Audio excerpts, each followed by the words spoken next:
The words sliced through the air like a blade dipped in tradition and arrogance. "I don't date black women." Kang Minute-jun said it the way other men might order coffee, casual, certain, as if it were a fact of nature rather than a choice steeped in prejudice. He sat in the VIP section of his private nightclub in Seoul's Gangnam district, surrounded by chrome and glass and the kind of luxury that made ordinary people feel small. The tiger tattooed across his chest seemed to growl beneath his half-unbuttoned black silk shirt. His fingers, adorned with platinum rings embedded with black diamonds, drummed against the leather armrest of his throne-like chair. Around him sat his inner circle, other men who had built empires in the shadows, who spoke in hushed Korean and moved billions of won with a single phone call. They nodded at his declaration, some smirking, others simply accepting it as they accepted everything else about Baek, his brutality, his brilliance, his unshakable belief that he made the rules and the world bent to accommodate them. "Tradition is not oppression," Minute-jun continued in Korean, his voice smooth as aged whiskey. "It's preservation. My father taught me that blood matters, that certain lines exist for a reason. A man who abandons his culture for temporary pleasure is a man without roots." What Kang Minute-jun didn't know, what he couldn't possibly know, was that his father's voice had been living in his throat for 36 years, speaking through him like a ghost possessing the living. Every prejudice he wore like armor had been carefully placed there by a man who believed that power came from purity, that mixing with the wrong kind diluted strength, dishonoured ancestors, betrayed the very essence of what it meant to be Korean. Minute-jun had never questioned it. Why would he? His worldview had given him everything: control, respect, an empire that stretched from Seoul to Los Angeles. He was Baek the White Tiger, and he had never met anything he couldn't dominate. Until the door opened. Nike Oladipo entered wearing a pink dress that looked like it had been sewn from sunset and audacity itself. The fabric, a deep, luminous rose, wrapped around her body like liquid silk, moving with her in ways that suggested the dress was merely an extension of her skin. But it wasn't the dress that stopped time. It was her. Her skin was the deep, rich brown of Nigerian earth after rain, glowing under the club's neon lights as if she carried her own source of illumination. Her hair, thick, natural, unapologetically kinky, was styled in a massive halo of coils that added inches to her already commanding 5'9" frame, each curl perfectly defined and glistening. Her face was a study in Yoruba beauty, high cheekbones that could cut glass, full lips painted a shade darker than her dress, a nose broad and proud, and eyes, those eyes, that seemed to see through walls, through lies, through men who believed they were untouchable. She moved through the club like a queen inspecting a kingdom she had already conquered but was too polite to mention. Every head turned. Every conversation faltered. Every man in that room felt suddenly inadequate. Minute-jun felt his chest constrict. His breathing, which he had trained through years of meditation and combat to remain steady even when facing death, stuttered like a broken engine. The tiger on his chest seemed to come alive, clawing at his ribs from the inside. His hands gripped the armrests so hard his knuckles went white beneath his rings. "Who is that?" he asked in Korean, his voice barely above a whisper. His second-in-command, Jae-sung, leaned closer. "That's Nike Oladipo, corporate lawyer. She's here representing the tech CEO you're meeting with tonight. They say she's never lost a negotiation. Ever. Find out everything about her." "Boss, you just said. Now." The tiger roared. What Kang Minute-jun didn't know was that Nike Oladipo had heard every word of his declaration. The VIP section's acoustics carried sound in strange ways, and his casual racism had floated across the club like poison gas. She had heard it, processed it, and filed it away under men whose existence offends me. She found her client at the bar, a nervous Korean-American entrepreneur who had built a cryptocurrency platform and now needed Minute-jun's networks to expand into Asian markets. Nike reviewed the contract one final time, her mind sharp as surgical steel despite the bass throbbing through the floor. "Miss Oladipo." His voice came from behind her, smooth and accented, wrapping around her Yoruba name like he was trying to taste it. Nike didn't turn. She didn't even pause in her reading. "Mr. Kang," she said in perfect Korean, her Yoruba accent making the language sound like music wrapped in warning. "I thought men like you preferred company that was more traditionally acceptable." The words landed like a slap. Minute-jun felt heat crawl up his neck, shame, a sensation so foreign it took him 3 seconds to identify it. You heard. Everyone heard. You're not exactly subtle when you're declaring which human beings are worthy of your attention. She finally turned, and her eyes were a hurricane contained in human form. But let me guess, now that you've seen me, the rules have changed. I'm the exception. The one who makes you realize you're not actually prejudiced, just selective. Minute-jun opened his mouth, but no words came. Not in Korean. Not in English. Not in any language. Nike stepped closer, close enough that he could smell her perfume, something expensive and spicy that made him think of Lagos nights he'd never experienced. Your tattoo is beautiful, she said softly. Pity the man wearing it has such a limited vision of what beauty actually is. She picked up her drink, something pink that matched her dress, and walked away, leaving behind devastation and the faint scent of her perfume. For the first time in 20 years, Kang Minute-jun felt small. If you've ever been judged for something you couldn't control, or if you've ever been the exception to someone's prejudice, drop a comment below. Share where you're watching from and whether you think people like Minute-jun deserve a second chance. Don't forget to subscribe. This story is just getting started, and what happens next will challenge everything you think you know about redemption. The following 6 weeks were a masterclass in desperation disguised as persistence.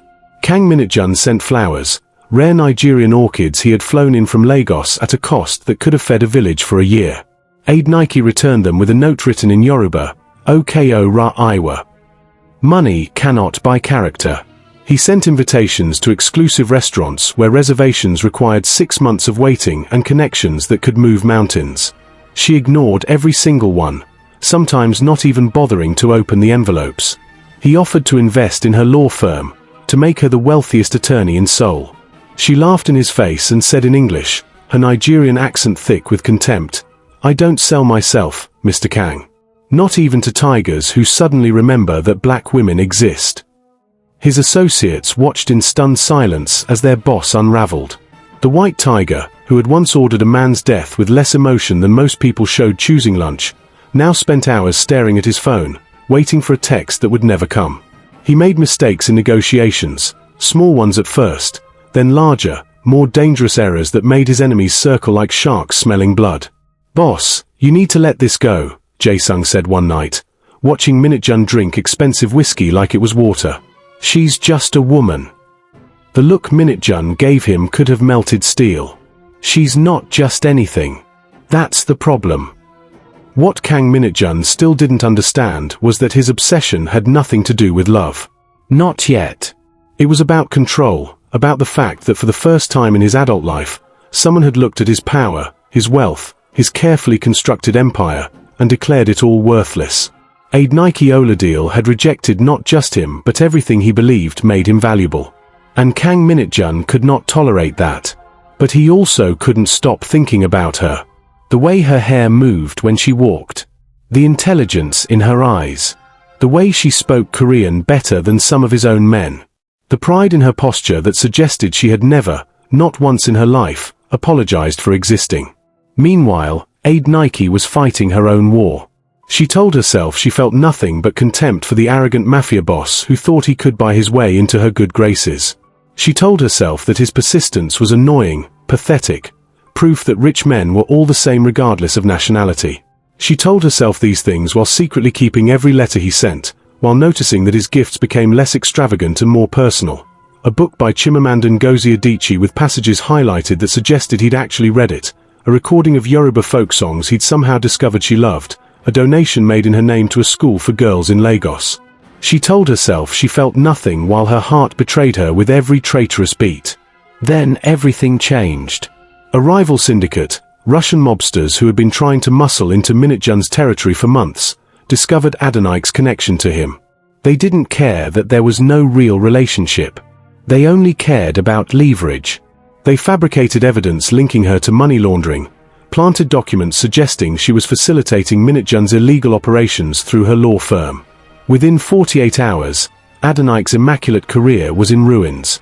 Her license was suspended pending investigation. Her clients fled.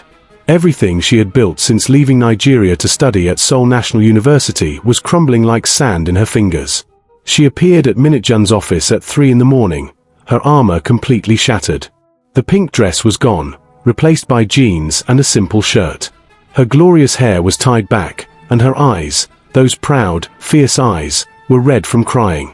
"I need help," she whispered, and the words seemed to cost her everything. Minute-jun dismissed his guards with a gesture. For the first time, they were truly alone, just a broken woman and a man who had broken himself trying to reach her. "Sit," he said gently in Yoruba, the word clumsy in his Korean mouth but sincere in its effort. For 3 weeks, they worked together in the shadows of Seoul's underworld. Minute-jun unleashed everything his organization possessed: hackers who could crack government databases, informants embedded so deep in the Russian syndicate they'd forgotten their real names, lawyers who owed him debts that transcended money. He dismantled the conspiracy piece by piece, exposing fabricated evidence, revealing the Russian involvement, restoring Adonai's reputation with the same ruthless efficiency he used to destroy his enemies. But something else happened during those long nights in his office, surrounded by computer screens and legal documents and cold coffee. They talked. Really talked. She told him what it was like to be a dark-skinned Nigerian woman in South Korea, navigating a society that fetishized and demonized her simultaneously. She described the casual racism, the touching of her hair without permission, the assumptions that she was either a prostitute or an exotic prize. She explained how she'd built walls so high that even she sometimes forgot what it felt like to be vulnerable. He told her about his father, a man who had beaten him for showing weakness, who had carved the code of tradition and purity into his soul with the same precision the tattoo artist had used for the tiger. He described growing up in a world where love was conditional on conformity, where questioning the rules meant betraying your blood. "I believed him," Minute-jun said one night, his voice raw. "For 36 years, I believed that the way he saw the world was the only way to see it. That tradition was sacred. That certain people were beneath me." He looked at her, and his eyes held genuine anguish. "And then you walked into my club in a pink dress and made me realize I had been blind my entire life." Nike reached out, her fingers tracing the tiger tattoo that covered his chest. "You don't get to use me as your redemption arc," she said softly. "I'm not here to fix you or teach you how to be a decent human being. That's your work to do." "I know." He captured her hand, pressing it against his heart.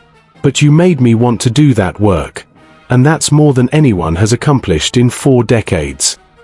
Are you rooting for them, or do you think some things are too broken to fix? Comment below if you believe in second chances or if you think Nike should walk away. Hit that subscribe button because this video is going to tear your heart apart and put it back together in ways you won't see coming. They cleared her name. The Russians were exposed, their operation dismantled with surgical precision that left no room for retaliation. Adonai's license was restored with apologies from the Bar Association. She was free. And then she found the files. She was in Minute-jun's office late one night, alone, looking for a contract he'd asked her to review. She opened the wrong drawer. Inside were folders dating back years, business dealings, rejected proposals, names and numbers that documented decades of his empire's operations. One folder had a name that made her blood stop moving through her veins. Oladipo Industries. 7 years old. Her father's company. She opened it with shaking hands. Inside was a business proposal her father had submitted when she was 19, freshly arrived in Korea for university. Chinonso Oladipo had been trying to expand his textile business into Asian markets, seeking a partner with connections and capital. The proposal was brilliant, detailed, promising. Her father had been a dreamer, a man who believed hard work and integrity could overcome any obstacle. At the bottom of the proposal, in handwriting she now recognized as Minute-jun's, was a single sentence in Korean: rejected. "I don't do business with Africans. These people cannot be trusted." Nike felt something inside her chest crack open like an egg revealing poison instead of life. Her father's business had collapsed 6 months after that rejection. Without Asian expansion, without capital, the company had hemorrhaged money until there was nothing left. Chinonso had worked himself into exhaustion trying to save it, taking on debt that buried him alive. The stress, the shame, the crushing weight of failure had triggered the heart attack that killed him when Nike was 21, leaving her alone in a foreign country with nothing but her father's memory and her own determination to never, ever feel powerless again. And the man who had destroyed her father, who had casually dismissed him based on skin color and prejudice, was the same man who now claimed to love her. When Minute-jun returned to his office an hour later, he found Aide Nike standing in the center of the room, the folder open in her hands, tears streaming down her face like rivers of grief and rage. "You killed my father," she said, her voice eerily calm. "You destroyed him with a single sentence, and you didn't even remember his name." Minute-jun looked at the folder and felt his world collapse. He remembered that rejection, one of dozens he'd made that year, dismissing proposals from people he'd deemed unworthy based solely on his father's teachings. He hadn't thought about it in years. It had meant nothing to him. It had meant everything to her. "Aide Nike. Don't." Her voice cracked like breaking glass. "Don't you dare say my name. You looked at my father, a good man, a brilliant man, and you saw only his skin. You decided he wasn't worth your time, your money, your basic human decency. And he died thinking he wasn't good enough. Just like you made me feel I wasn't good enough until you decided you wanted me." "I can't undo it," Minute-jun whispered, and his voice held more pain than he'd known he was capable of feeling. "I can't bring him back. I can't change who I was."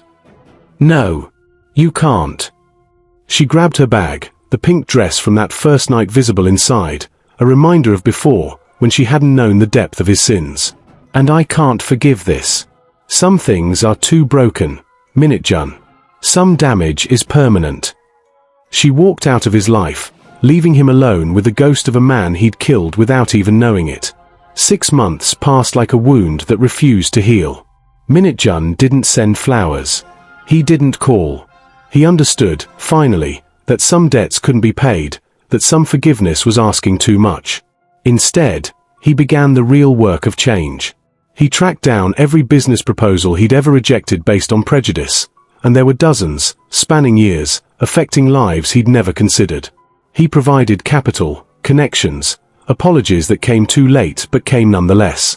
He donated anonymously to schools in Nigeria, to organizations fighting racism in Korea, to causes that would have made his father disown him. He did it not for redemption, not for Aide Nike, but because she had shown him that the man he'd been was a man worth destroying. Then came the night of the annual Nigerian Cultural Festival in Seoul, an event Aide Nike organized every year to celebrate her heritage and support Nigerian students studying in Korea. Minute-jun attended wearing simple clothes, no guards, no displays of wealth, just a man carrying an envelope. He found her backstage after her speech about her father's legacy, about how Chinonso Oladipo had taught her that dignity was something no one could take from you, only something you could surrender. "I can't bring him back," Minute-jun said when she finally turned to face him, his voice steady despite the fear coursing through him. "But I can honor his memory." He handed her the envelope. Inside were documents proving that he'd tracked down the textile company that had eventually bought her father's failed business for pennies. Minute-jun had purchased it, rebuilt it, and was transferring ownership to her, along with a fund large enough to expand it into the empire her father had dreamed of creating. "This doesn't erase anything," he said quietly. "It doesn't fix what I destroyed. But your father's dream doesn't have to stay dead just because I killed it once." Aide Nike stared at the documents, tears falling onto the pages. "You think this makes us even? No. Nothing makes us even. There is no even." Minute-jun took a shaky breath. "But I needed you to know that the man who rejected your father doesn't exist anymore. You killed him the day you walked into my club in a pink dress and made me see myself for what I really was." Silence stretched between them like a bridge made of pain and possibility. "I don't forgive you," Aide Nike said finally, her voice thick with emotion. "I don't know if I ever can. What you did to my father, what your prejudice cost my family, that's not something you can fix with money or gestures or even genuine change." "I know. But..." She looked up at him, and her eyes held something complicated, something that looked like grief and hope tangled together. "But I see you trying. And maybe that's enough to start with. Not forgiveness. Not love. Just witnessing the work." Minute-jun felt something in his chest that might have been hope or might have been the beginning of understanding that redemption wasn't about being forgiven, It was about becoming someone worth forgiving, even if that forgiveness never came. "Can I take you to dinner?" he asked. Not as a date. Just as someone who wants to keep learning from the woman who taught him how to see. Adenike smiled then, small, sad, but real. "You're buying. And we're going to a Nigerian restaurant. If you're going to be in my life in any capacity, Minute-jun, you're going to learn about my culture the right way this time. I wouldn't want it any other way."